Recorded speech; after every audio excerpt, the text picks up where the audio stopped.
Пожалуйста. Прошу вас. Спасибо большое. Уважаемые коллеги, добрый день. Мы собрались с вами для того, чтобы обсудить ситуацию, которая складывается сегодня на Донбассе.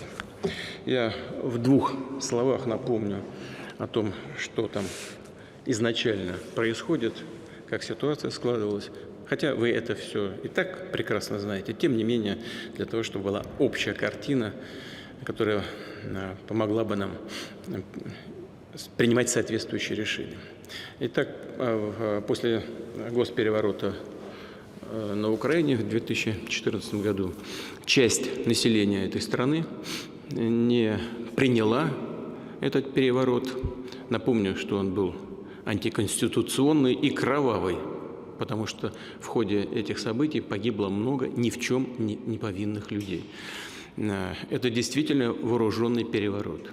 С этим, собственно говоря, никто и не спорит.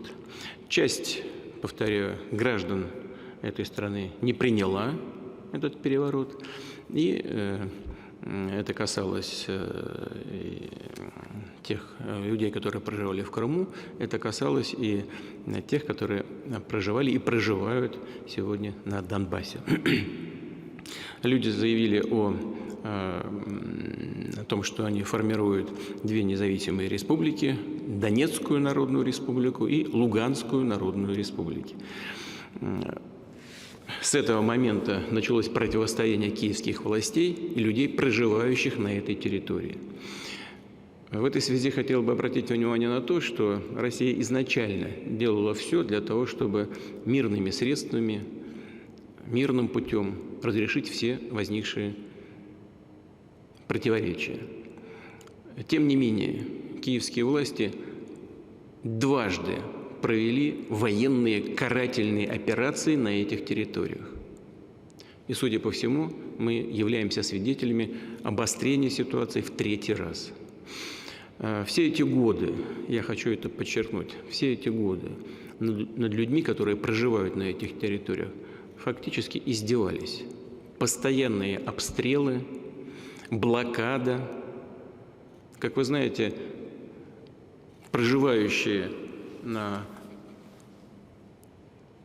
люди, проживающие на территориях близких к так называемому переднему краю, вообще вынуждены были перебраться в подвалы. Живут там сами вместе с детьми.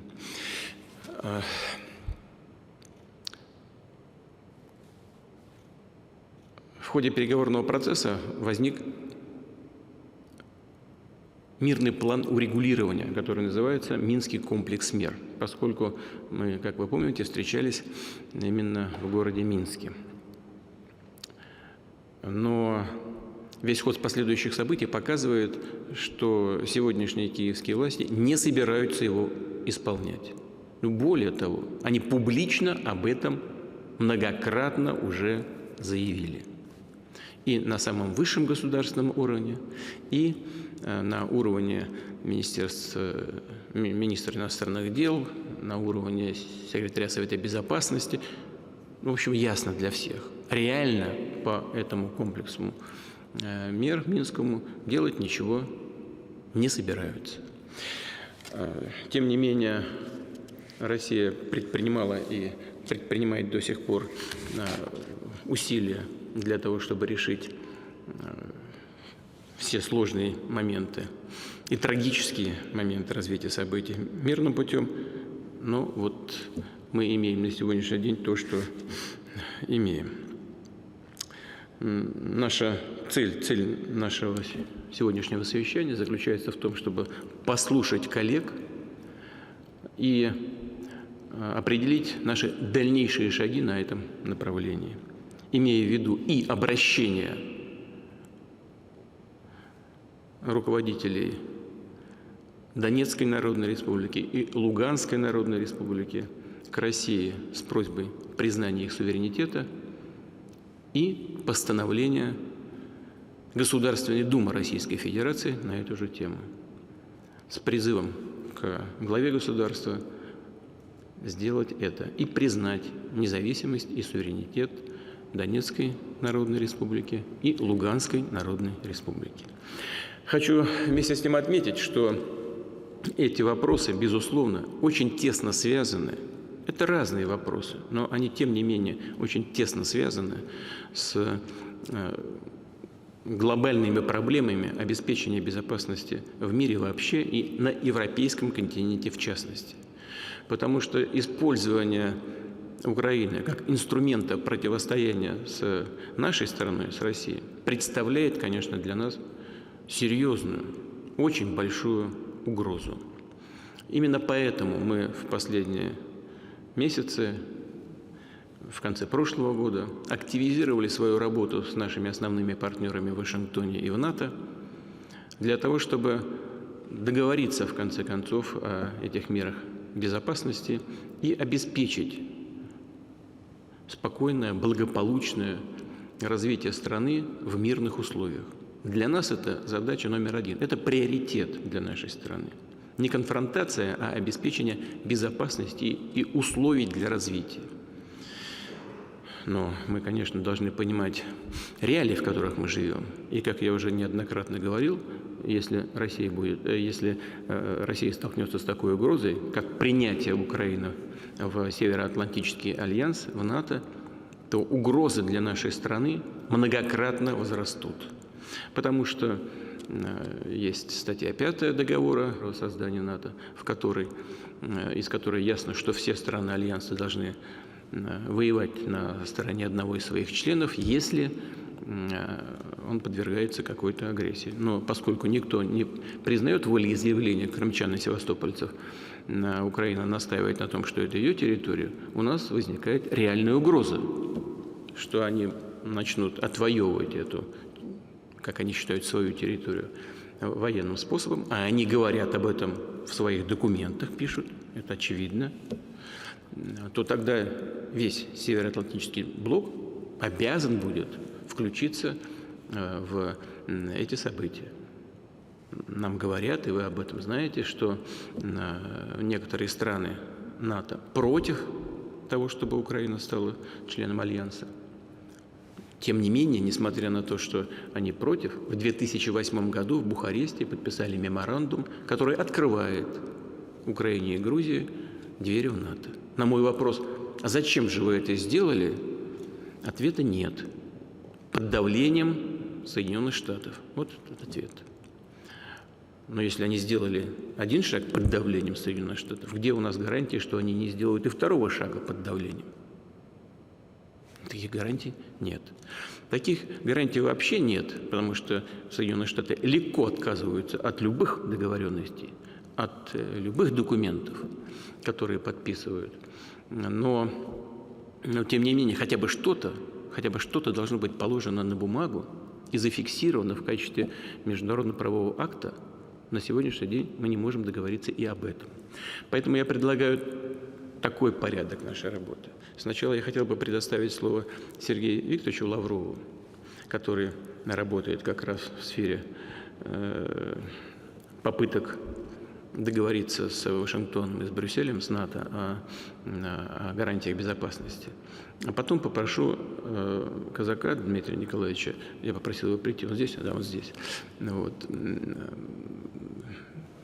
сделать сообщение о его оценках того, что происходит на переговорном треке по исполнению Минских соглашений. Потом дам слово каждому из вас, но в конечном итоге мы должны с вами решить, что мы дальше будем делать и как мы должны поступать, исходя из той ситуации, которая складывается на сегодняшний день и исходя из наших оценок ее развития. Пожалуйста, Сергей Викторович.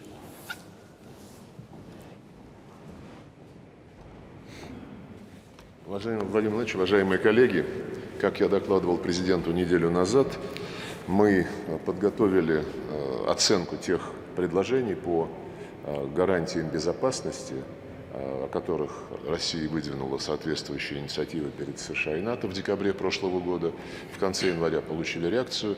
Оценка этой реакции показывает, что наши западные коллеги не готовы воспринимать наши центральные предложения, прежде всего в том, что касается нерасширения НАТО на восток.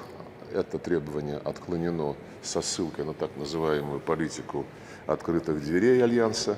и свободу выбора государством способов обеспечения своей безопасности. Альтернативы этому ключевому положению не предложено ни в ответе Соединенных Штатов, ни в ответе Североатлантического альянса.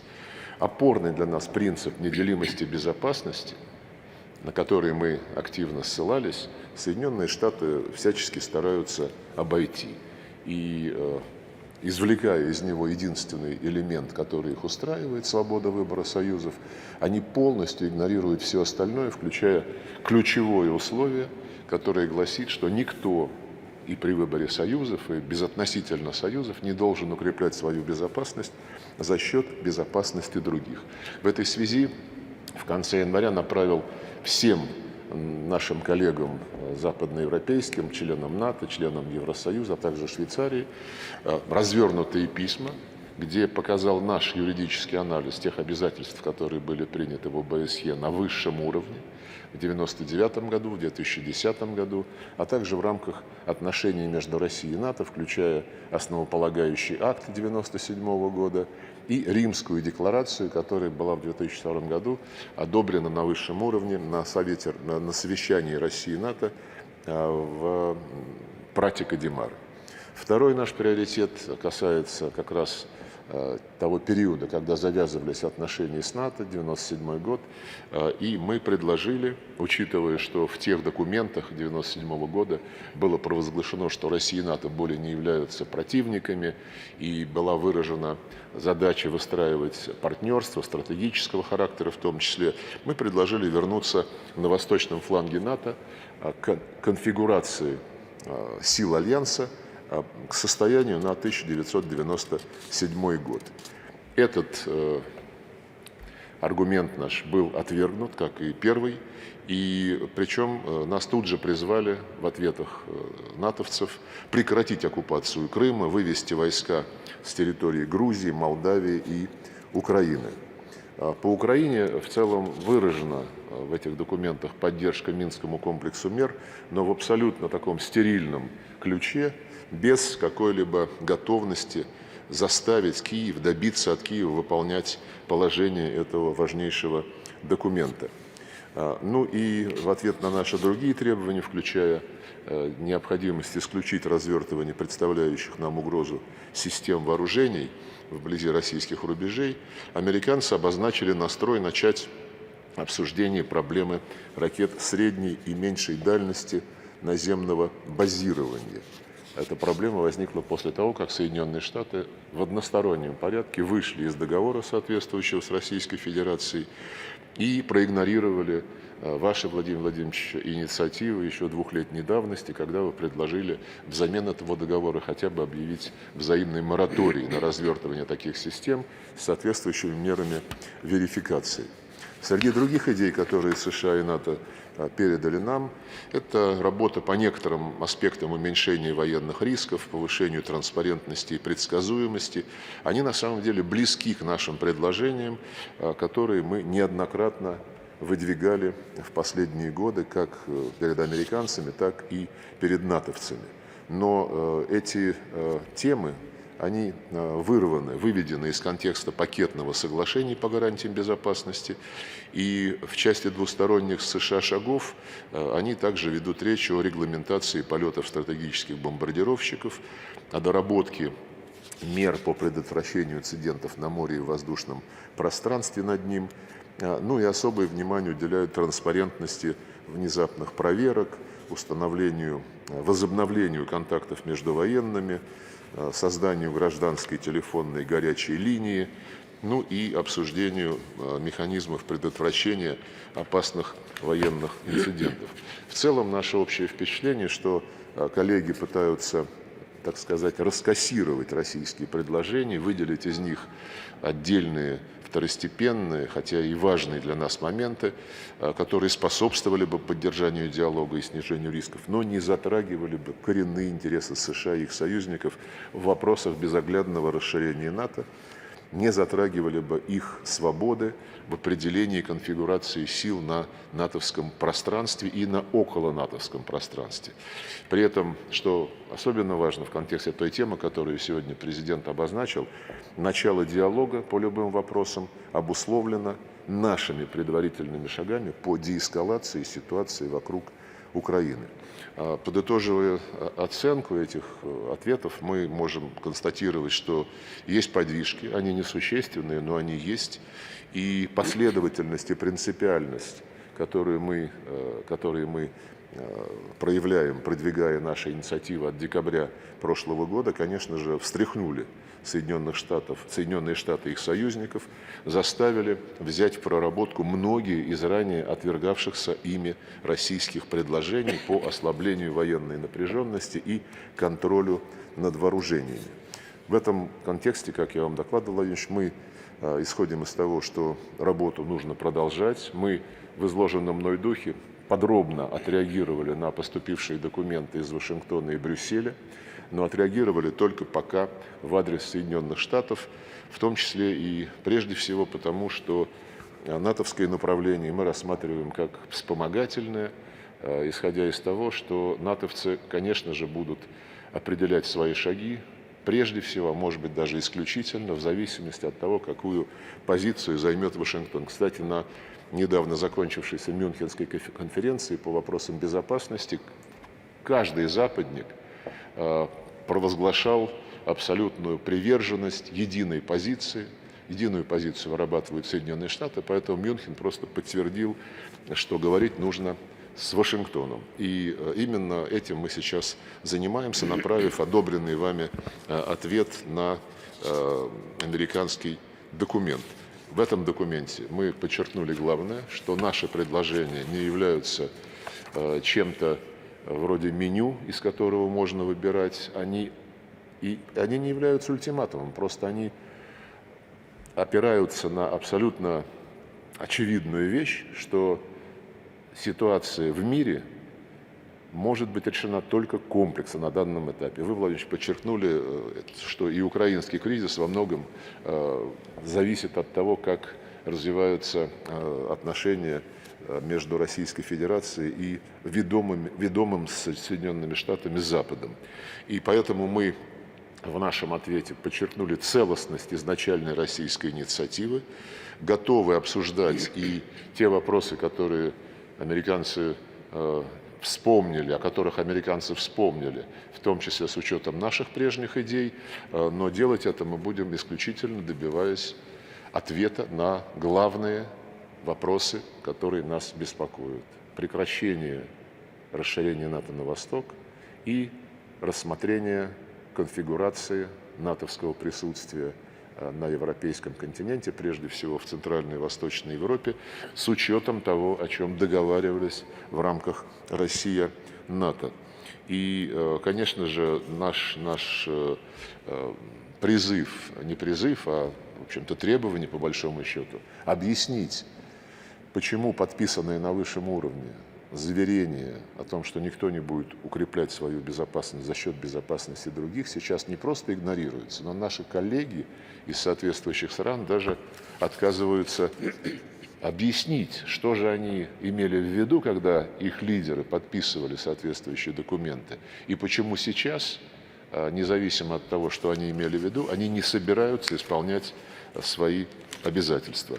По вашему поручению, Владимир Владимирович, мы, направив эти документы в Вашингтон, мне потом позвонил Энтони Блинкен, государственный секретарь, через пару дней и сказал, что он ознакомился с нашим документом и готов встречаться, чтобы его обсуждать и американскую реакцию изложить и задать какие-то, возможно, дополнительные вопросы. С вашего согласия такая встреча запланирована на нынешней неделе, 24 февраля в Женеве. Будем руководствоваться теми позициями, которые вы утвердили, которые вы отстаиваете в контактах со своими коллегами, и которые, конечно же, мы будем на уровне МИДа активно продвигать.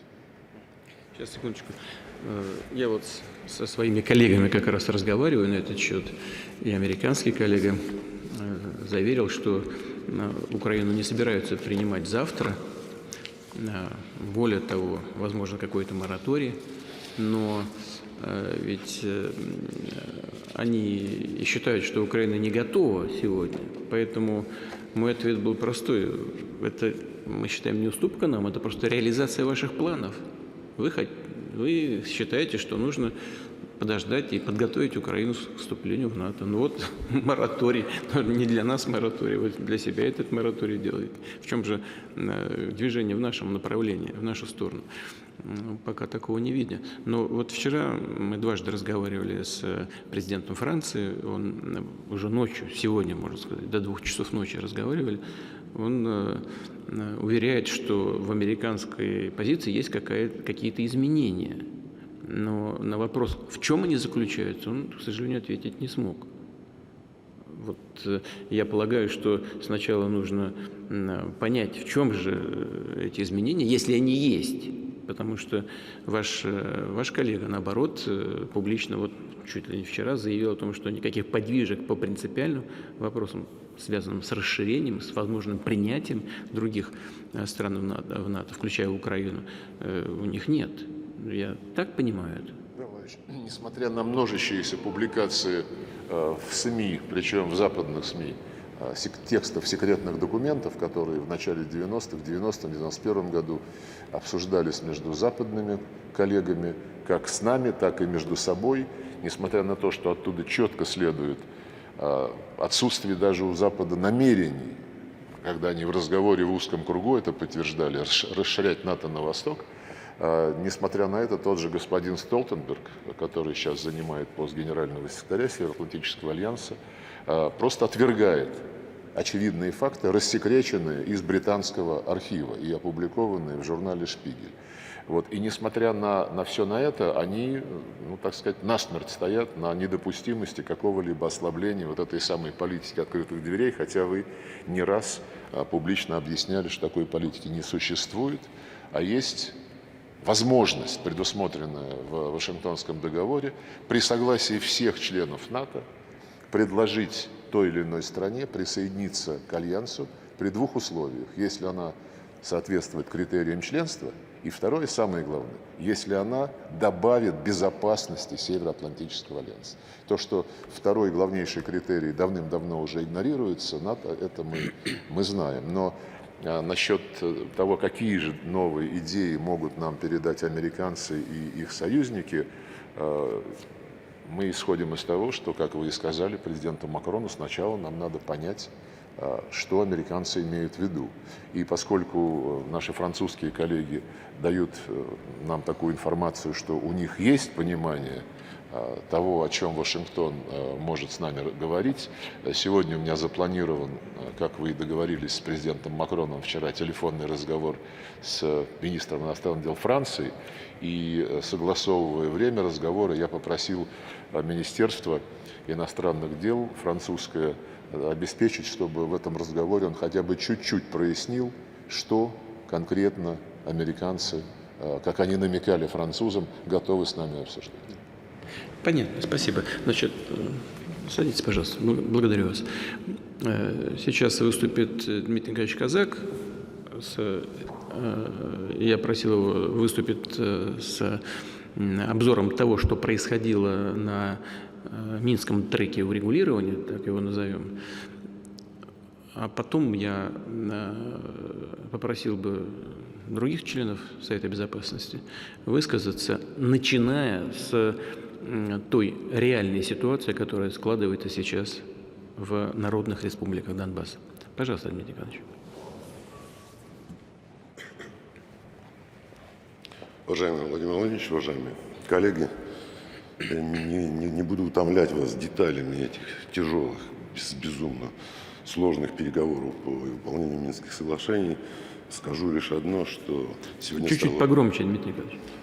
Сегодня очевидно совершенно стало, что ни Украине, ни их западным союзникам, ее западным союзникам Донбасс абсолютно не нужен на любых условиях. делается все для того, чтобы заморозить этот конфликт, для того, чтобы возложить на Российскую Федерацию и политическую ответственность за, они уже в общественном сознании ее возложили, и в украинском общественном мнении, и в западном, что Россия сторона конфликта, это исключительно российско-украинский международный конфликт, а экономически возложить на Россию ответственность за содержание Донбасса. И вы знаете, многие знают, какие астрономические суммы нам приходится тратить на гуманитарную поддержку этих территорий. Хочу сказать также, что то, что происходит на этих территориях, сегодня буквально свежая статистика, мы тоже не всегда, может быть, последовательно действуем, потому что благодаря тем мерам, той правительственной программе. На Донбассе сегодня мы имеем имели накануне конфликта резкий всплеск количества экономической активности, количества рабочих мест, резкое снижение безработицы, сегодня дефицит рабочей силы. Сегодня в 2,5 раза количество вакансий превышает количество безработных. Это тоже такой факт, наше стимулирование к переезду, наша выдача паспортов противоречит тем экономическим целям, которые мы преследуем. Но это так, на заметки на полях.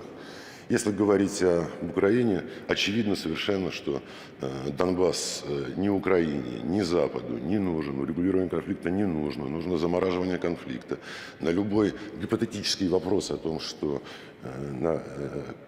как они смотрят на то, чтобы на любых условиях вернуть Донбасс в состав Украины, под контроль правительства Украины, у них это вызывает ступор, абсолютный ступор. Они не понимают, как на него отвечать, просто молчат, опускают глаза. Что касается Донбасса, то, наверное, даже нет необходимости объяснять те причины, которые политические, экономические, по которым... Нет, вы нам расскажите, как идет переговорный процесс по Минским соглашениям. Вот как он, в каком состоянии находится на данный момент? Он находится на нулевой отметке 2015 года. Я хочу напомнить, что в соответствии с Минским комплексом мер диалог о будущем режиме, статусе Донбасса в составе постконфликтной Украины должен был начаться на следующий день после завершения отвода тяжелых вооружений. Этот отвод тяжелых вооружений был официально завершен 8 марта 2015 года. С 9 марта должен был начаться этот диалог, а к концу 2015 года должны были вступить в силу поправки в Конституцию, согласованные с Донбассом, выработанные в рамках этого диалога, и постоянное законодательство об особом статусе, затем проведение местных выборов в соответствии с этим статусом и завершение конфликта с передачей контроля над российско-украинской границей под контроль Украины. Это то, что должно было быть. Этот диалог не начат. Украина держит в глубоком секрете, каким она видит статус Донбасса. Очевидно, из тех переговоров следует, что она видит его обычными муниципальными районами Украины с обычными правами и полномочиями, без всякого особого статуса. Для них это, они убедили уже и украинское общественное мнение, что Минские соглашения в этой части являются неприемлемыми. Они случаем, если будет создан такой прецедент, что есть какая-то территория, обладающая особым статусом, особым полномочием, правом на языковое определение, плюсом там, своя собственная милиция и влияние на правоохранительную украинскую систему, то этот прецедент будет распространен на другие области Украины. Такой запрос есть, особенно в западных частях Украины, на федерализацию или автономизацию отдельных территорий Украины. Они в этом убедили всю Украину, и они с этого не сойдут. Они на минских переговорах и в других международных форматах шепотом в зале переговоров заявляют о приверженности Минских соглашениях, но в общественном мнении выходят за дверь кабинета переговоров и публично заявляют, что Минские соглашения неприемлемы, что они являются удавкой на шее, что они мешают урегулировать конфликт на Донбассе. Я вчера в очередной раз разговаривал, как я уже сказал, с французским коллегой. Он утверждает, что действующее руководство Украины готово к выполнению Минских соглашений и, более того, вносит какие-то конструктивные, новые, свежие идеи по их выполнению, в том числе по проведению выборов по известной формуле нынешнего президента господина Штайнмайера, президента ФРГ. Ну, я еще раз говорю, что, так сказать, за 8 лет они уже научились, они попадают часто в глупое абсолютно такое комичное положение, лгут очевидно, там, так сказать, да, Минских соглашений, эти Минские соглашения, все документы, которые сегодня представлены в контактной группе в нормандском формате, они, ну, вот написано одно, написано черное, они говорят, нет, это же белое написано. Я уже говорил, там, так сказать, неоднократно, что может там молоком что-то записано, давайте утюгом прогреем. Ну, вот яркий пример был самый последний, 17 сентября прошлого года, говорит, Россия – сторона конфликта. Хорошо, давайте, записывайте, что Россия – сторона конфликта. Запишите обязательства, которые должна выполнить Россия по Минским соглашениям, как сторона конфликта. Мы не знаем.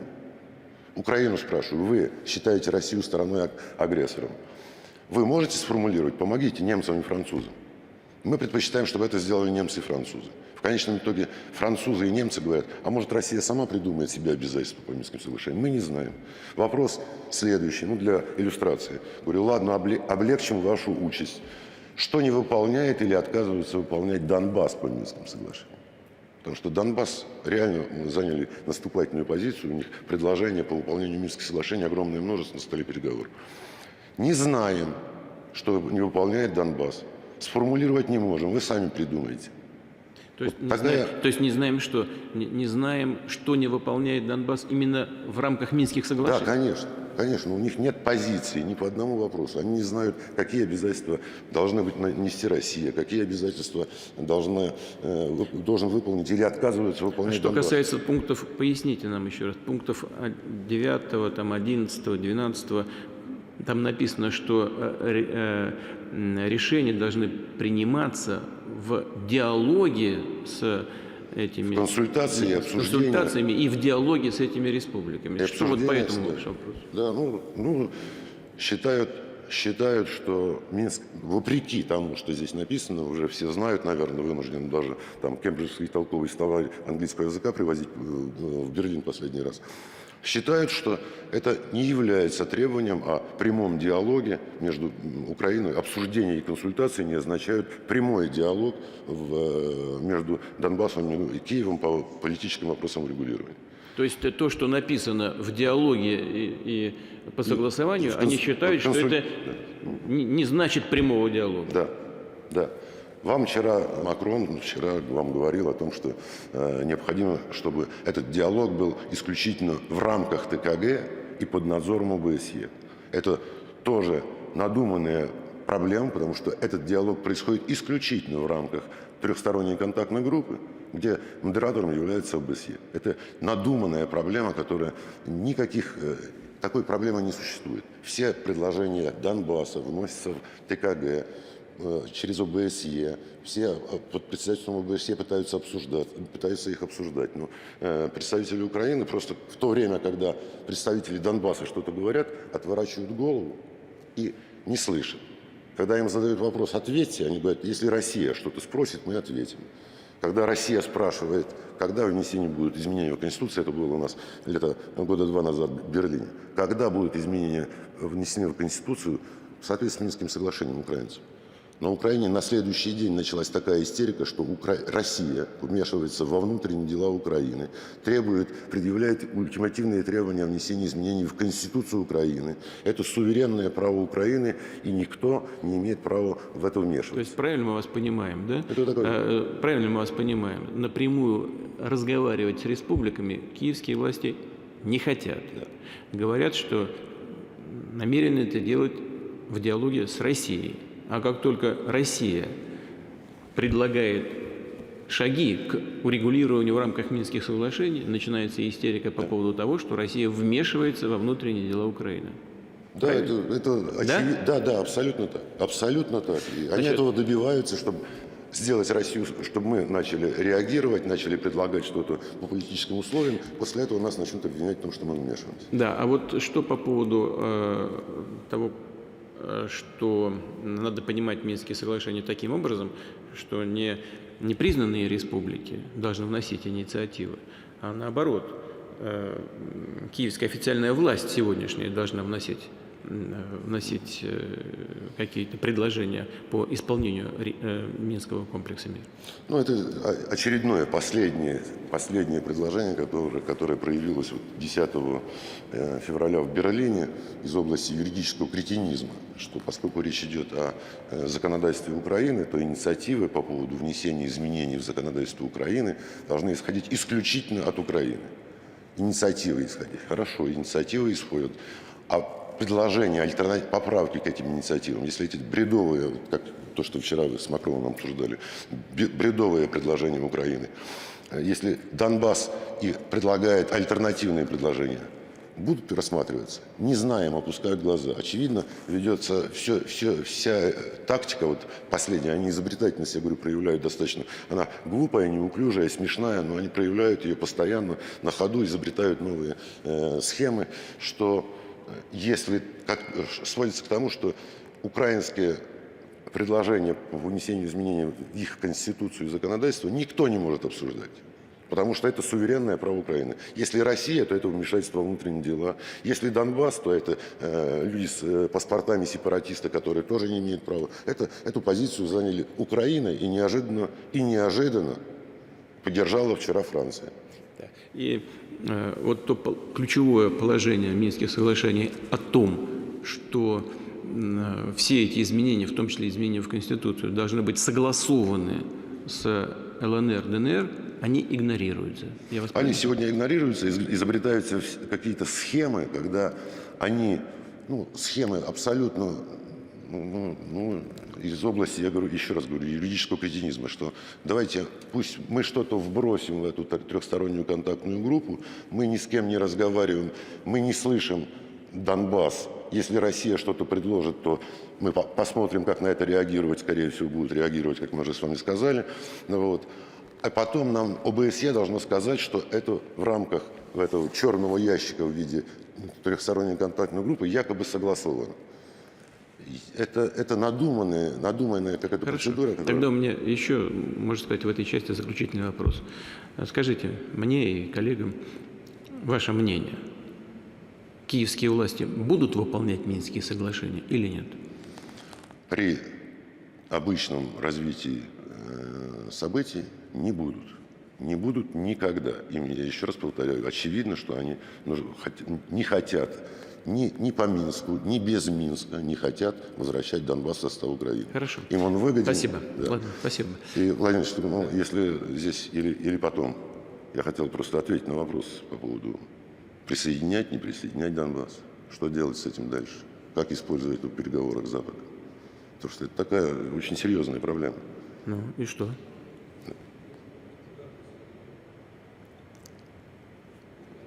Ну, давайте мы сейчас ограничимся пока вашим выступлением. Да, потом я думаю, что ограничимся вашим выступлением по поводу хода переговорного процесса в рамках Минских соглашений и вашей оценки перспектив. Мы так поняли, что, по вашему мнению, перспектив никаких нет. Ну вот, тем не менее, условно, перспектив развития этого переговорного процесса в рамках Минских договоренностей. Спасибо. Так, теперь я бы попросил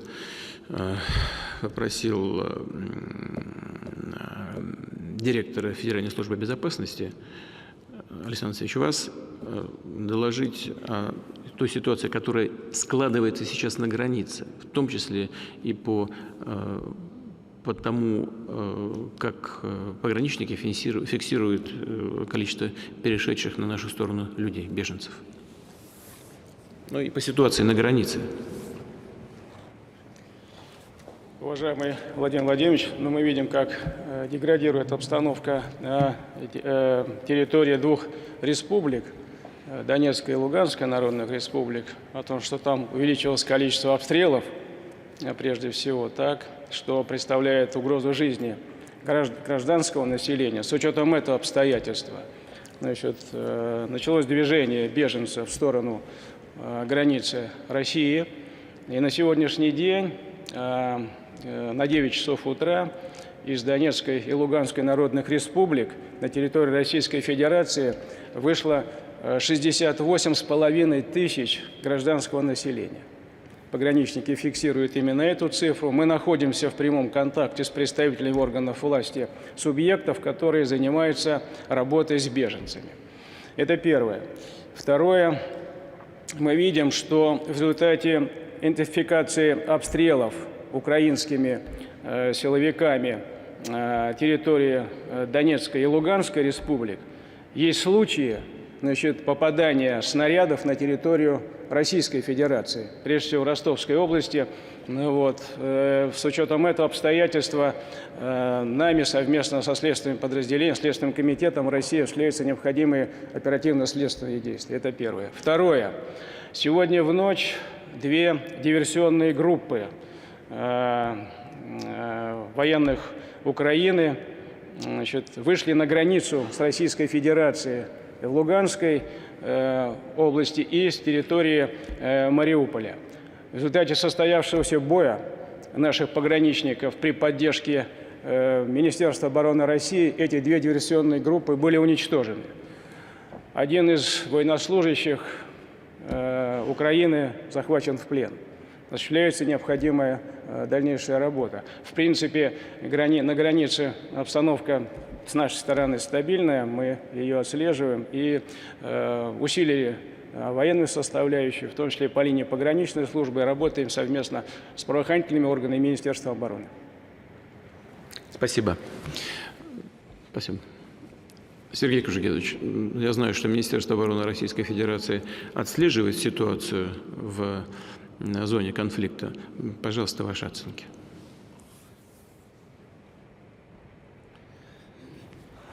Уважаемый Владимир Владимирович, уважаемые коллеги, если говорить о оценке того, что происходит сегодня, за 19-20 февраля более 107 обстрелов, более 70 из них – это тяжелое вооружение, 122-миллиметровые орудия, минометы. В результате действий как диверсионных групп, так и действий артиллерии город Донецк фактически отсутствует вода. Во всяком случае, 90% в городе воды нет. То, что касается Луганска, 2/3 города отсутствует газ. Фактически все люди, которые проживали по той зоне соприкосновения, которая была, они вынуждены эвакуироваться. При этом небольшая часть людей, которые все-таки вынуждены работать там и оставаться там на месте, потому что есть предприятия непрерывного цикла, к сожалению, страдают. Буквально сегодня на автобусной остановке в результате попадания артиллерийского снаряда погиб шахтер. За последние сутки, точнее за ночь в общей сложности, если говорить на всех направлениях, только за ночь больше 40 обстрелов. Все это в основном, по нашему взгляду, как мы видим, и как докладывают специалисты, это по заранее намеченным целям. То есть это не стихийный огонь, это огонь прицельный, и они понимают, куда они бьют. В этой связи хотел бы коротко доложить, Владимир Ильич, о том, что на сегодняшний день сосредоточено и сконцентрировано на границах Луганской и Донецкой области со стороны Украины. В общей сложности 59,3 тысячи военнослужащих, которые сосредоточены у границ Луганской и Донецкой области. В результате ваших переговоров и переговоров долгих и продолжительных по выполнению мер безопасности войска и тяжелая техника должны были, особенно тяжелая техника, должна была быть отведена от линии соприкосновения на дальность того самого выстрела, чтобы это не достигало населенных пунктов. Сегодня мы наблюдаем концентрацию, наоборот, возвращение этой техники на прежние позиции. Что там на сегодняшний день есть? 59,3 тысячи военнослужащих. По вооружению пусковой установки .У, 345 танков, 2160 боевых бронированных машин, 820 орудий артиллерии и минометов, 160 реактивных систем залпового огня, в том числе установки «Смерч». Помимо этого не могу не обратить внимание, что сюда не входят те самые национальные батальоны, националистические батальоны, о которых много говорят и много пишут, и которые по совершенно объективным нашим данным плохо управляются руководством страны и руководством и командованием на местах. Естественно, исходя из этого, действуют так, как они считают нужным, на свой взгляд. Оттуда и появление тех самых диверсионных групп, которые прорываются в разных местах, оттуда и совершение разного рода терактов, какими являются и подрывы автомобилей, подрывы линий электропередач, подрывы подстанций, газопроводов и прочих вещей. Вне событий Луганской и Донецкой области хотел бы обратить внимание членов Совета Безопасности на заявление господина Зеленского о том, что они предполагают и хотели бы вернуть себе статус ядерной страны. Не буду говорить державы, но страны. Это крайне опасно. Опасно по нескольким причинам. Первое – это то, что за долгие годы советской власти и пребывания в составе Советского Союза там были созданы возможности по созданию такого оружия. Не только оружия, но и его носителей. Кстати сказать, если упомянуть о том, что тактическое оружие, ядерное оружие находится на территории Германии, то здесь оно вполне может появиться и вполне может появиться на тех носителях, которые сегодня уже есть. Я упоминал точку У, совершенно спокойно ставится. То есть оборудование, есть технологии, есть специалисты, которые могут и имеют возможности, на наш взгляд, гораздо больше, чем возможности у Ирана и Северной Кореи, о которых говорят на всех уровнях и занимаются соглашениями о том, чтобы эти страны были денуклеаризированы. К этому добавляются те самые националистические подразделения, батальоны, которые по всей Украине, и, я думаю, ни для кого не секрет, во многом они управляют той ситуацией, которая возникает в тех или иных местах, в тех или иных городах и областях Украины. Я имею в виду и все, что связано с крайне радикальными националистическими взглядами, крайне радикальными призывами по и Донецку, и Луганску, и по Крыму, ну и, конечно, по нашей стране. В целом ситуация крайне напряженная. Мы видим, с 14 февраля наблюдаем более активную фазу или усилия по проведению фактически самую верхнюю часть из всей ступени боевой готовности.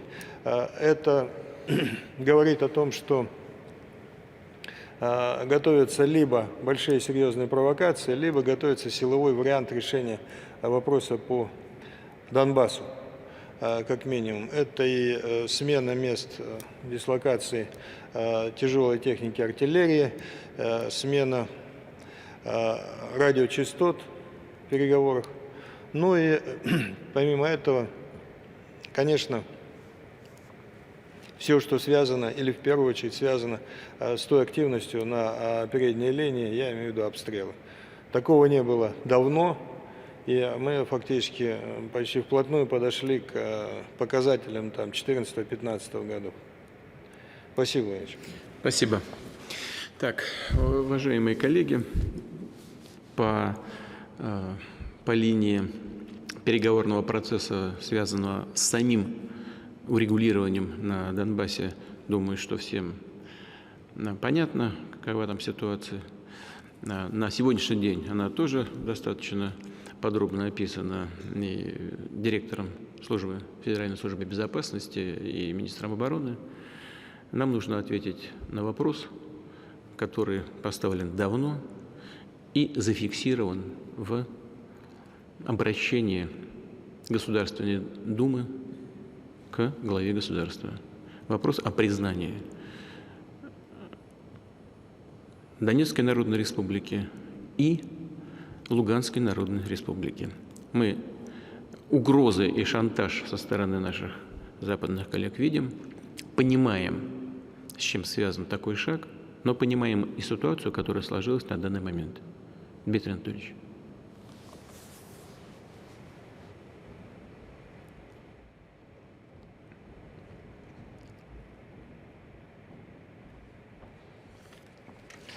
Уважаемый Владимир Владимирович, коллеги, только что и Владимир Владимирович, выступавшие охарактеризовали общую ситуацию, которая сложилась и в сфере обеспечения безопасности нашей страны, имея в виду попытки Североатлантического альянса и Соединенных Штатов Америки окончательно перекроить карту мира в свою пользу, выдвинуться на наши рубежи и практически поставить нас в безвыходное положение.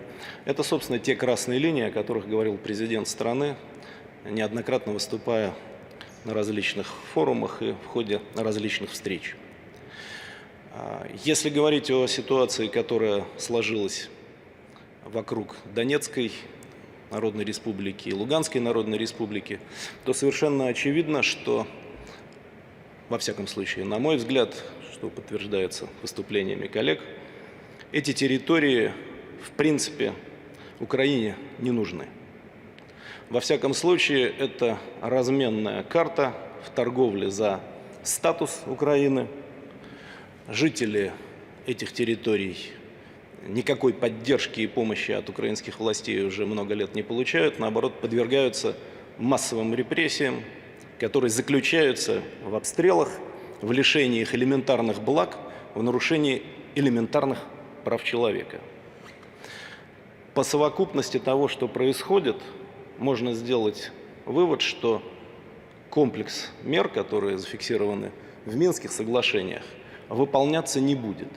Более того, по понятным причинам, даже при наличии давления со стороны иностранных государств, типа Франции, Германии, по всей вероятности, нынешнему режиму на Украине, а именно действующему президенту, такого рода исполнение не нужно, поскольку оно будет препятствовать его переизбранию на должность президента.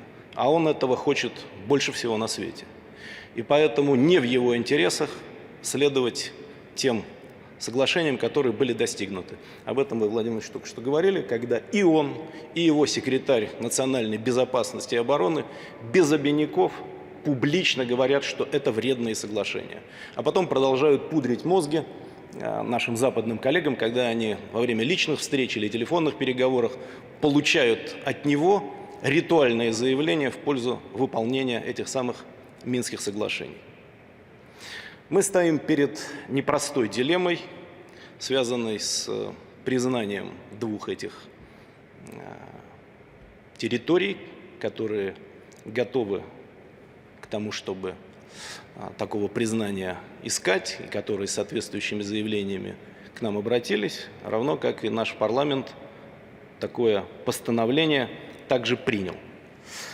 Я неплохо помню 2008 год, могу говорить с учетом некоторого опыта, с учетом того, что мне пришлось тогда принять непростое решение о признании Южной Осетии и Абхазии в качестве самостоятельных субъектов международного права, то есть наделить их, с нашей точки зрения, во всяком случае, международной правосубъектностью. Мы знаем, что происходило потом, я сейчас, естественно, об этом говорить не буду, здесь есть огромное количество сложностей, есть проблемы. В то же время совершенно очевидно, что это позволило, скажем прямо, сохранить жизни сотням тысяч людей, которые живут на этой территории. И в известной степени это был урок для НАТО, для ряда европейских стран, который заключался в том, что так поступать с Российской Федерацией нельзя.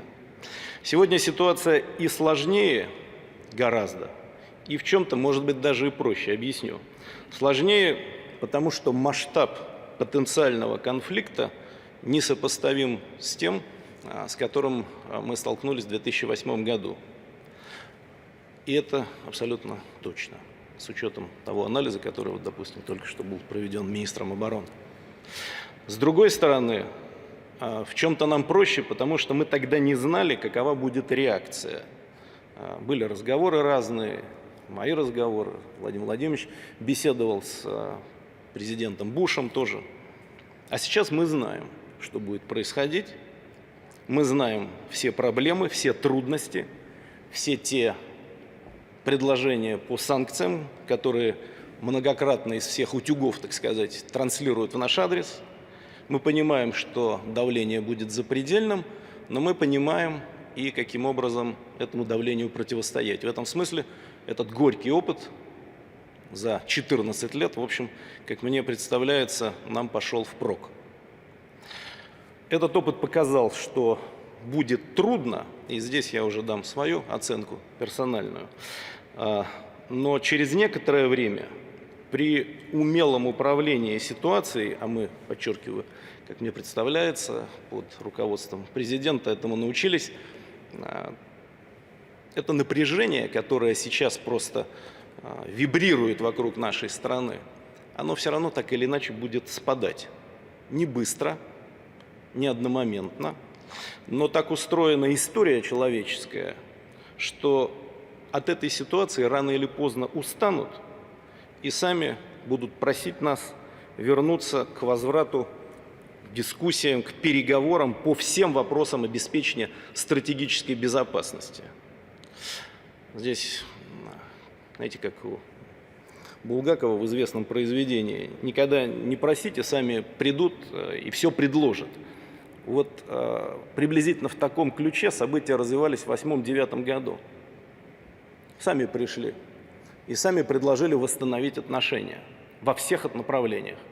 Потому что, скажем прямо, Россия для мирового сообщества, для наших друзей в Соединенных Штатах Америки, в Европейском Союзе значит на порядок больше, чем Украина. И это понимают все, в том числе и украинцы.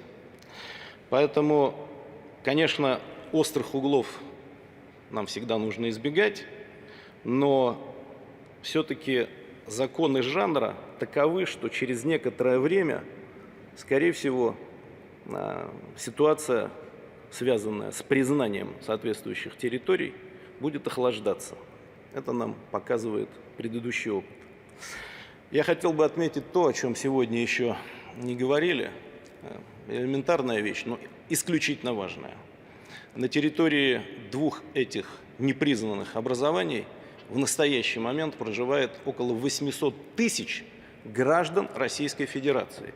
Я в данном случае имею в виду, Владимир Ильич, не русский мир даже, который мы всячески опекаем, помогаем, поддерживаем, а граждан Российской Федерации. Граждан, которые живут в другой стране. Это наши с вами люди. Подчеркиваю, не только люди, говорящие на русском, а это граждане нашей страны. Всем очевидно, что, например, при возникновении всяких разных проблем вокруг американских граждан, когда одного там где-нибудь захватят, американцы проводят спецоперации. Поэтому, как мне представляется, мы этот факт, как члены Совета Безопасности, игнорировать не можем.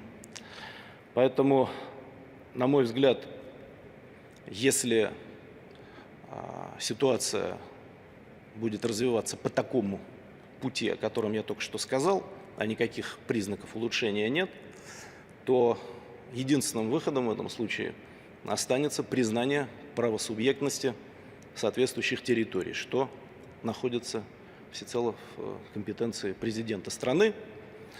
Но по тем признакам, которые мы сейчас видим, эта ситуация, по всей вероятности, улучшаться не будет. Мы говорили, Владимир Ильич, мне кажется, что очень важно, чтобы соответствующее настроение еще выразило наше общество, граждане нашей страны, поскольку мы все живем в одном доме, все это связано с большими процессами и с военной компонентой. Но, насколько я знаю, подавляющее большинство граждан нашей страны такой шаг поддержали бы. Спасибо. Спасибо. Значит, уважаемый Дмитрий Анатольевич, пожалуйста, садитесь. И ко всем сейчас хочу обратиться. Каждый из вас знает, я специально, хочу это подчеркнуть, специально ни с кем из вас заранее ничего не обсуждал. Ваше мнение заранее не спрашивал.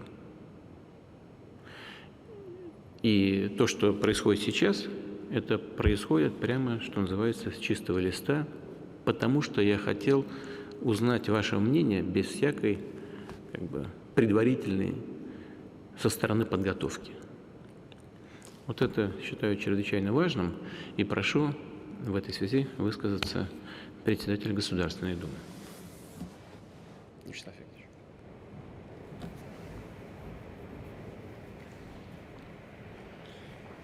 Уважаемый Владимир Владимирович, коллеги, Государственная Дума приняла решение.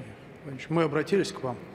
Это решение не было спонтанным, оно было всесторонне изучено, взвешено. Более того, мы предлагали разные варианты, но большинство, 351 голос депутатов из 450, высказались за немедленное направление президенту обращения с просьбой признать Донецкую Народную Республику и Луганскую Народную Республику. Депутаты, которые поддержали второй вариант, также считали, но предварительно предлагали проект постановления Министерства иностранных дел, правительственной структуры. Мы исходили из того, что обстановка в ДНР и ЛНР сложилась критическая, и наше решение было в первую очередь продиктовано гуманитарными соображениями, учитывая, что гибнут люди, это не прекращается. Депутаты считают, что Киев умышленно просто затягивает и саботирует минские договоренности. Это недопустимо. И мы, конечно, принимая решение, понимали, что там живут наши граждане, граждане нашей страны, наши соотечественники. Количество подавших заявления на гражданство Российской Федерации 1 миллион 200 тысяч. Около 800 тысяч получили гражданство, но желающих его получить намного больше. Поэтому здесь речь идет о защите, в первую очередь, граждан нашей страны и наших соотечественников. И мы также исходим из того, что ситуация уже на протяжении 8 лет не меняется. И более того, даже несмотря на подключение к этому вопросу представителей других стран, Киев саботирует все ранее взятые на себя обязательства. Поэтому, Владимир Ильич, мы просим вас рассмотреть обращение Государственной Думы и признать Донецкую и Луганскую Народные Республики. Спасибо. Валентинова.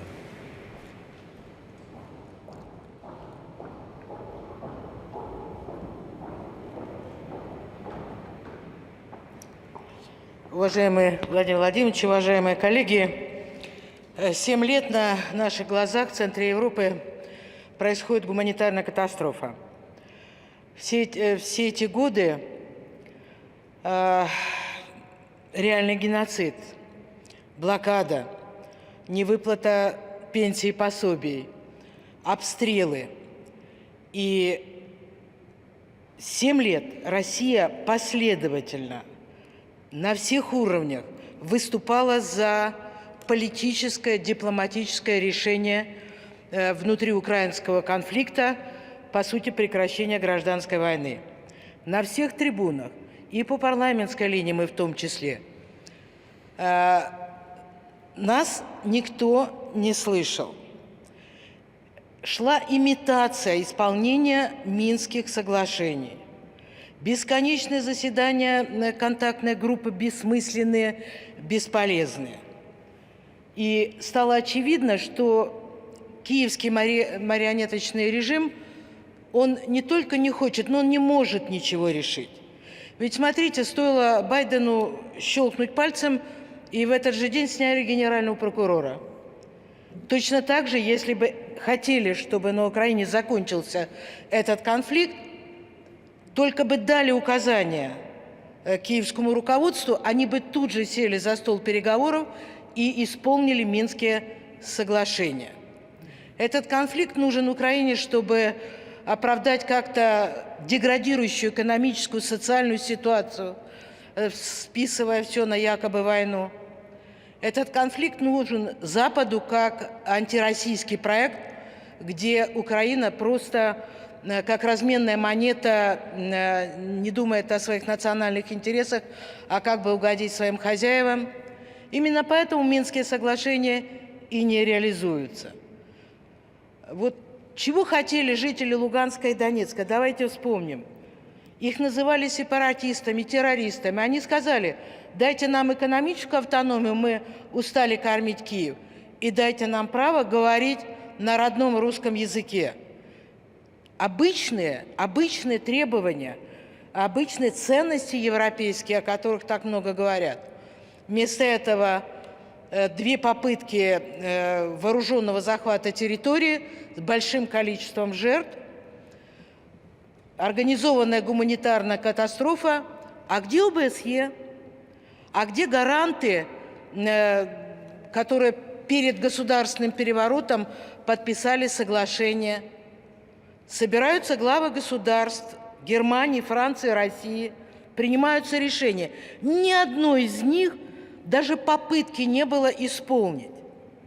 Формула Штайнмайера. Ну, казалось бы, такой простой, понятный документ, очередность действий. Понимаете, для Украины это территория, а для России, для нас это граждане-люди. Русские, русскоязычные, украинцы, неважно. И самое страшное, что делает Запад, пытается столкнуть два славянских братских народа. И жители Донецка и Луганска оказались заложниками вот этого антирусского проекта. Ну сколько еще можно уговаривать? Ну сколько еще можно объяснять? Ну надо в конце концов принимать решение.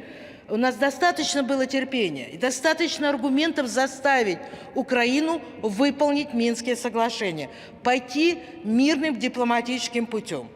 Очевидно, что это не входит в их планы, они этого не хотят и делать не будут. И надо называть вещи своими именами. И то, что жители Луганска и Донецка восстали против кровавого антигосударственного переворота, когда первый закон, который был внесен в Раду, был закон об отмене русского языка, и когда наши партнеры говорят, что да, надо выполнять Минские соглашения, которые стали международным документом, принятой Организацией Объединенных Наций,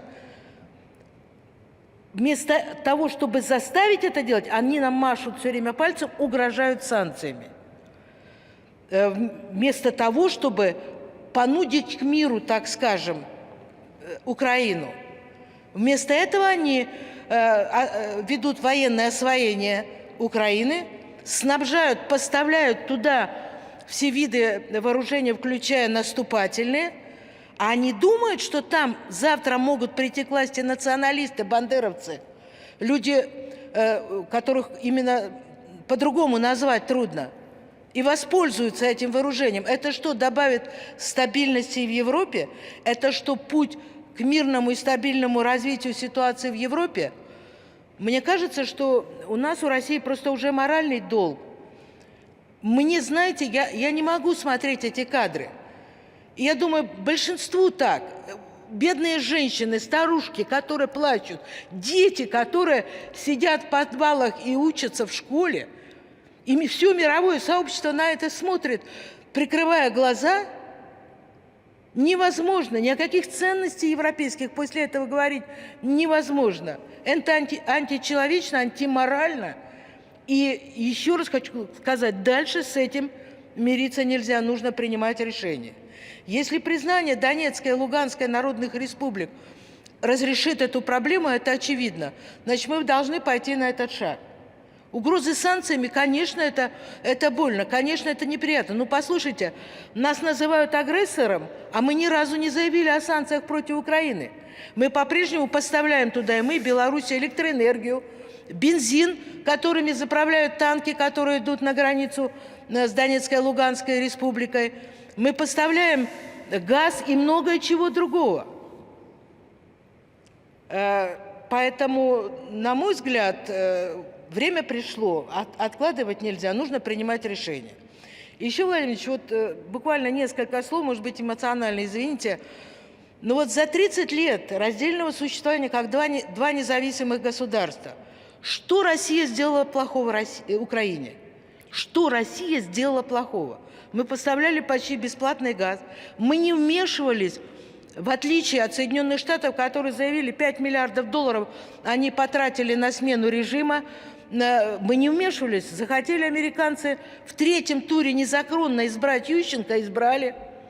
Мы не влияли на выборы и не вмешивались в выборы. Пусть народ украинский выбирает президента. Все эти 30 лет никогда не было в повестке дня незаконная передача Украине Крыма и Севастополя. Да, у нас болело, да, у нас соднило. Мы понимали, что более 200 лет назад Екатерина своим декретом приняла Крым и Севастополь в состав Российской империи по их добровольному желанию. Хочется напомнить, что более 200 лет там находится Черноморский военно-морской флот. Больше, чем некоторым государствам лет. Но мы ни разу эту тему не поднимали. Вынуждены были встать на защиту, потому что двигались эшелоны бандеровцев. И расстрел безоружных полицейских на Майдане, сожжение людей в Одессе для запугивания, это показалось бы цветочками. Вот что бы они устроили в Крыму и в Севастополе, это даже трудно представить. Поэтому Россия и поддержала свободный выбор Севастополя. Так признайте этот факт. Мы поступили строго с уставом ООН, где главным пунктом написано право нации на самоопределение. Есть решение Верховного, есть решение Суда Организации Объединенных Наций по Косово и так далее. Все эти аргументы известны. Да, им хотелось, чтобы вместо флага Черноморского российского флота там, в Севастополе, был флаг НАТО. Но мы этого не имеем, морального права не имеем допустить. И поэтому эта тема вообще закрыта, ее надо признать. Я полагаю, что пришло время принимать решение. Дальше забалтывать, заматывать, делать вид, что это исполняется, просто аморально. Спасибо. Николай Платонович.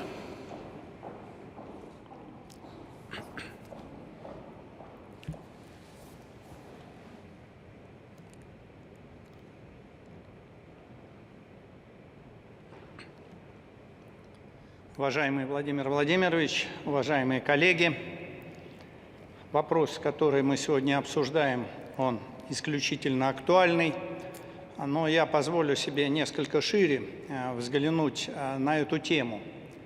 Соединенные Штаты Америки прописали Россию в своих доктринальных документах, так же, как и Китай, врагом. И практически везде ведут именно такую работу, и с той точки зрения, что мы их враг. Хочу также подчеркнуть, что мы говорим, мы ведем переговоры с НАТО, мы ведем переговоры с ОБСЕ, мы ведем переговоры с Евросоюзом, с руководителями стран Европы. Переговоры вести надо, но переговоры надо вести с США. Все остальные будут делать то, что скажут США. И НАТО будет так делать, и ОБСЕ, и Евросоюз, и так далее. Поэтому основной только переговорщик, с кем надо вести это дело, это Штаты. Посмотрите, вот Лавров говорит, они хотят еще раз организовать встречу президента США Байдена и президента России Путина. Какие темы хотят они обсудить, они не говорят. Просто встречу для того, чтобы обсудить, просто сказать, что мы, значит, находимся в диалоге и так далее. А нам просто, наверное, разговоры не нужны, нам нужно достигать конкретные цели. Свою конкретную цель они скрывают, а непосредственно это развал Российской Федерации. Наша же задача защищать и территориальную целостность нашей страны, и суверенитет. То, что касается конфликта на Украине и то, что там происходит, убеждение у всех, и все это знают, это не народ Украины организовал. Народ Украины против этого. Их запугивают, заставляют идти по этому пути, организовали США. Точно так же, как был конфликт в 2008 году с Грузией, когда были приняты решения. Поэтому единственная, страна, с кем надо вести переговоры, это США. То, что касается Народной Донецкой Республики, Народной Луганской Республики, народ натерпелся, уже больше просто мучить их нельзя. И то, что Дума приняла такие решения, это совершенно справедливо. И я понимаю, что мы должны поддержать и решения, которые Дума рекомендует вам как президенту принять. И думаю, что если мы это сделаем, мы и защитим тех людей, которые там живут, а должны заботиться мы именно об этом, и дадим им возможность спокойно работать. Но, повторяю, то, что там происходит, это один из локальных конфликтов, которые организовали США.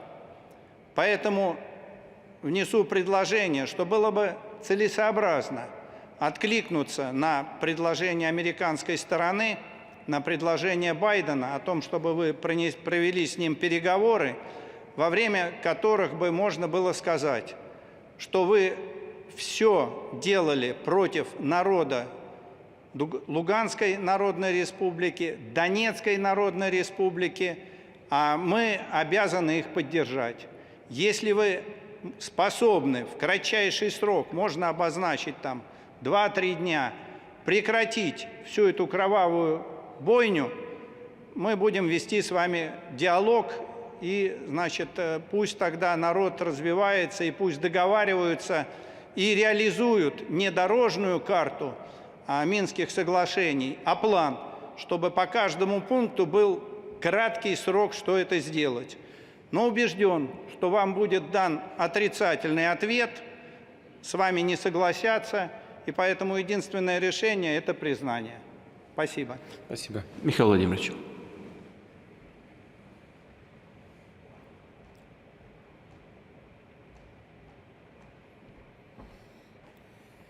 Уважаемый Владимир Владимирович, уважаемые члены Совета Безопасности, мы уже много месяцев ведем подготовку к возможной, соответственно, реакции, к признанию ЛНР и ДНР. Я имею в виду в первую очередь это импортозамещение и анализ всех рисков, с которыми мы можем столкнуться в случае принятия таких решений. Эти риски, уже достаточно хорошо проработаны. Нам понятны вопросы, связанные с ограничением, в том числе импорта высоких технологий и многого ряда других вопросов. Также сформированы соответствующие группы в министерствах и ведомствах под руководством Минфина по тому, каким образом уже в случае принятия таких решений реагировать, какие должны приняты быть решения совместно, в том числе с Центральным банком. Для нас очевидно, что поскольку ситуация будет деградировать, то, что сегодня вы сказали, Владимир Ильич, очевидно, то потеря темпа для России также невозможно. Нам на сегодняшний день необходимо обострять эту ситуацию, идти в нее, поскольку только так мы сможем катализировать процессы, связанные с импортозамещением, и выполнить национальные цели развития, которые вами, Владимир Ильич, поставлены. Мы поддерживаем и сделаем все необходимое, чтобы обеспечить экономическое развитие и благосостояние нашего народа. Спасибо. Поддерживаете обращение? Я скажу, что я вот сейчас выслушал то, что сказал Николай Платонович. Считаю, необходимо, конечно, довести нашу позицию, если хотите, катализировать ее, и в случае никаких подвижек, если не будет, признавать ЛНР и ДНР. Спасибо. Спасибо. Спасибо. Сергей Евгеньевич.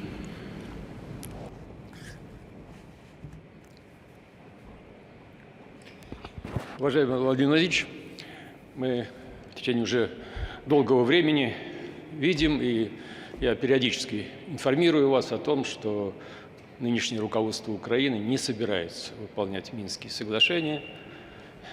Президент Украины и в своем кругу заявляет о том, что на публику он про Минские соглашения может говорить все, что угодно, говорить о том, что он придерживается Минских соглашений, но на самом деле выполнять их не собирается. То же самое в беседах с западными лидерами. Если на этих беседах уже нет прессы, он прямо говорит, что Минские соглашения мы выполнить просто не можем. Для нынешней украинской власти сама власть дороже, чем мир, чем восстановление мира и ликвидация вот этого конфликта между киевским режимом и Донбассом. Теперь, потому как развивается ситуация на Украине, я могу сказать, что вот этот пресловутый тезис о планах российского руководства вторгнуться на территорию Украины, этот тезис рожден в стенах Государственного департамента США и раскручен до таких пределов, что это уже просто напоминает пропаганду войны, а сделано это для того, чтобы попытаться спровоцировать киевский режим на очередную попытку решить проблему Донбасса военным путем. Этого допускать, конечно, мы просто не имеем права. Как уже говорилось, там живут люди, которые, их 4 миллиона, примерно 4 миллиона, люди, которые хотят говорить и думать на русском языке, хотят чтить историю, чтить героев, который защищал эту землю многие годы.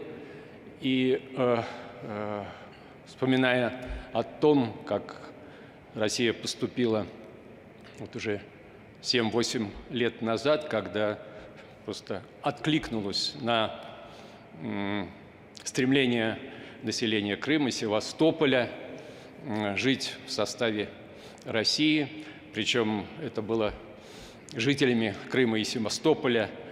Это решительное мнение высказано в ходе самой демократичной процедуры, в ходе общенародного референдума. Я считаю, что мы и в нынешней ситуации просто обязаны поступить таким образом. Согласился бы с предложением Николая Платоновича о том, что нашим, так сказать, западным партнерам можно дать последний шанс с тем, чтобы предложить им в кратчайшие сроки заставить Киев пойти на мир и выполнить Минские соглашения. В противном случае мы должны принять то решение, о котором сегодня говорится. Значит, в противном случае вы предлагаете начать переговорный процесс? Нет, я... Или признавать суверенитет их в республике? Я говорите прямо. Я поддержу предложение о признании... Поддержу или поддерживаю? Говорите прямо, Сергей. Поддерживаю предложение... Так и скажите, да или нет? Да.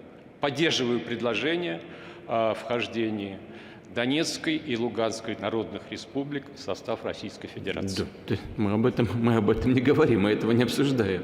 Мы говорим о признании их независимости или нет. Да, я поддерживаю предложение о признании независимости. Хорошо, пожалуйста, садитесь. Спасибо. Владимир Александрович.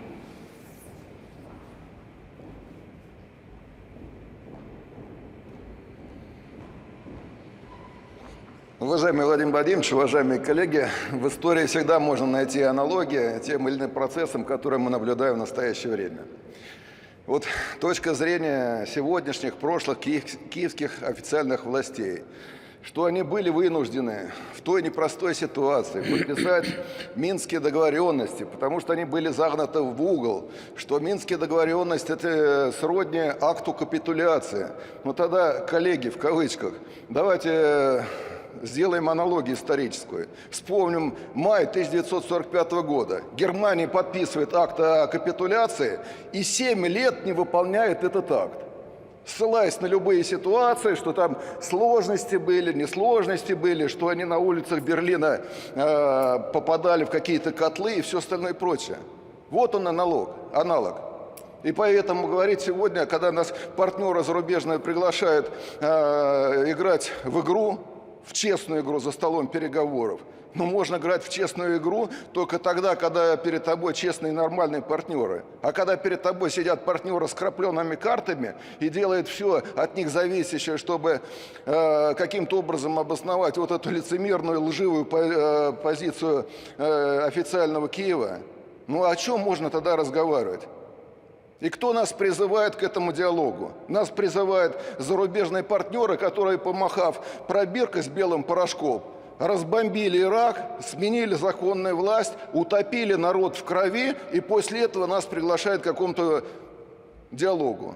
Однозначно необходимо признавать эти республики, их правосубъектность, но я хотел внести поправку, признавать в тех границах административных, в которых эти республики и народы этих республик находились до оккупации их вооруженными силами Украины.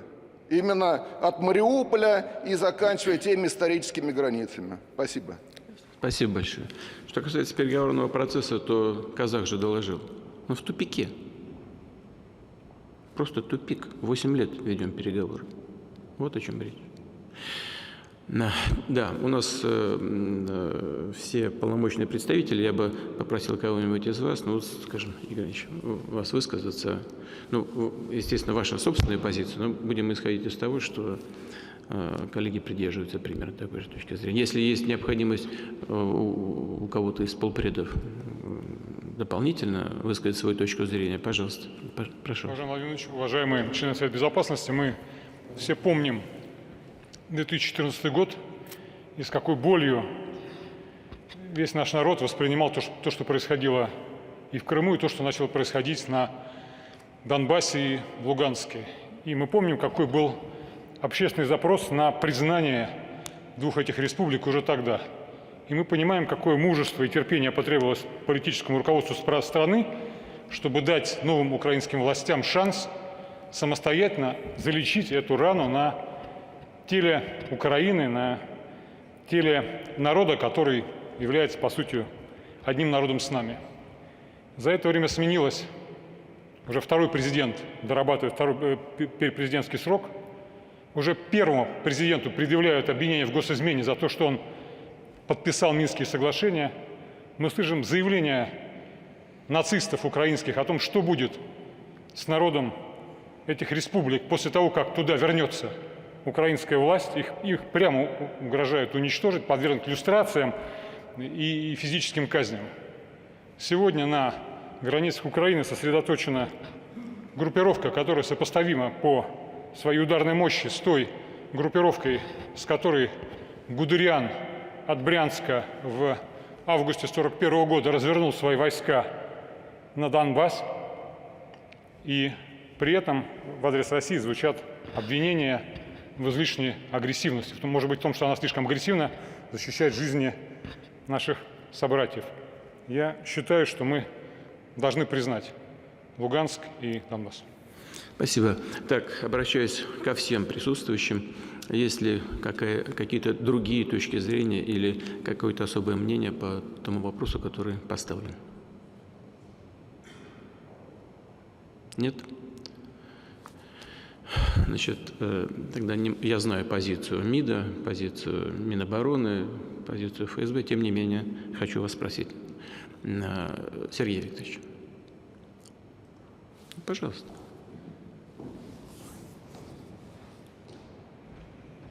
Здесь уже прозвучали все аргументы в пользу принятия этого решения. Куда ни посмотри, это все Западом осуществляется и с наслаждением реализуется украинским руководством, вопреки всем договоренностям раз и вопреки всем имеющимся случаям урегулирования внутренних конфликтов. Единственный конфликт, где одна из сторон отказывается разговаривать с другой, и это полностью поддерживается Западом, это конфликт на востоке Украины. Возьмите Кипр, Турецкая республика Северного Кипра. Там идет переговорный процесс, ООН посредничает. Возьмите даже Мали, где сейчас вот у французов там проблемы возникли, правительство говорит с повстанцами. То же самое в Эфиопии. Белград, Приштина. Идет диалог, который под эгидой Европейского Союза, и все стараются помогать. Но я вижу в этом еще и такой аспект, как упомянутый вами на пресс-конференции с Олафом Шольцем, термин «геноцид». Потому что геноцид, он связан и с историей создания Косово в качестве независимого объединения, без какого-либо референдума. И то, что сейчас пытаются поддерживать откровенно неонацистский бандеровский режим на востоке, в Киеве, это тоже проявление геноцида. И в том и в другом случае проявляется, если хотите, атака на славян, на православных, и в случае с Украиной конкретно на все русское, что противоречит, как мы всех прекрасно знаем, Конституции Украины, но не мешает киевским режимам один за другим принимать законы, ужесточающие требования к запрету, по сути дела, русского языка не только в школах, в институтах, но и в повседневной жизни. Ну и я очень надеюсь, что мы тем самым пошлем сильный сигнал русскому миру. Мы не можем смотреть равнодушно все уже 8 лет на то, как издеваются над нашими соотечественниками, над нашими гражданами. Поэтому я не вижу другого пути. Что касается предложения дать там 2-3 дня Западу, чтобы он одумался, это дело, конечно, вкуса, но он, конечно же, не изменит свою позицию, это всем понятно. Спасибо. Спасибо. Сергей Евгеньевич.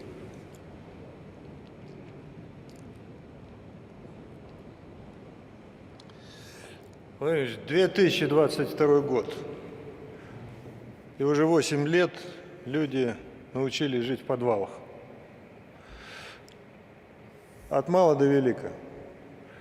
За это время не выполнен ни один из этих пунктов. Выполнен единственный, когда развели и отвели украинские войска. И то он выполнен в расчете на то, что Украина считает, что придет тот день, они соберутся с силами, получат возможности и реализуют этот вопрос силовым путем. Следующая страница этой картины или этой книги – это накачка вооружением Украины. Она продолжается с непонятными целями, с непонятными задачами.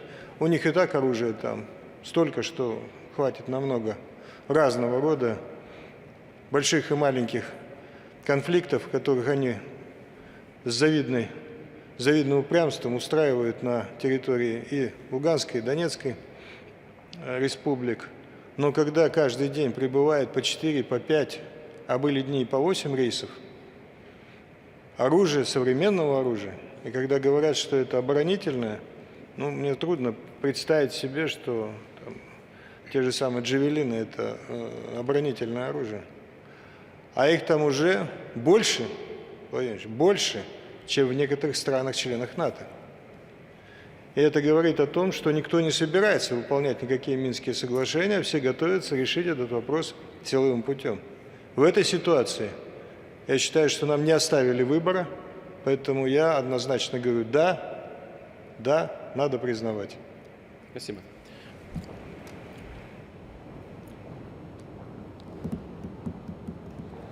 Владимир Владимирович, уже несколько лет Луганская и Донецкая народные республики, граждане этих республик с надеждой смотрят и просят Российскую Федерацию защитить их. В надежде жить, работать, воспитывать детей, жить в мире. И я абсолютно убежден, необходимо реализовать их право и защитить их. Убежден, что принятие решения о признании этих республик как раз и будет способствовать этому. Мы реализуем эту надежду. Однозначно. Спасибо, Виктор Васильевич.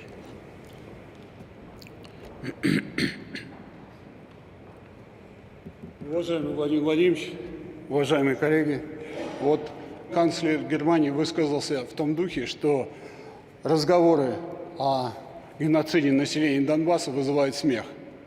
Вы знаете, я бы хотел посмотреть, как бы он высказался, если бы на этой территории жили граждане Германии и ежедневно подвергались обстрелам. Как бы он сказал, и как бы он смеялся над этим. Вот господин Макрон сказал, вы как раз сейчас беседовали, говорили о том, что он сказал, что они готовы, власти Украины, выполнять минские договоренности. Вот как раз коллеги сейчас абсолютно правильно говорят. Они заявляют, что нет. Более того, они говорят, Зеленский уже заявляет о готовности создать ядерные арсеналы. Так к чему мы придем? В то же время, вот мы не граничим с Украиной, у нас нет границы с Украиной. Это граница американцев, потому что они хозяева в этой стране, а эти все у них вассалы. И то, что они так накачивают их оружием, то, что пытаются сейчас создать ядерный арсенал, нам тогда в будущем это аукнется. Конечно же, признание этих республик обязательно. И хочу сказать, нам нужно идти дальше для того, чтобы защищать свою страну. Я все сказал. Спасибо. Хорошо, спасибо. Уважаемые коллеги, я ваше мнение услышал. Решение будет принято сегодня. Я вас хочу поблагодарить за эту встречу, за это совещание.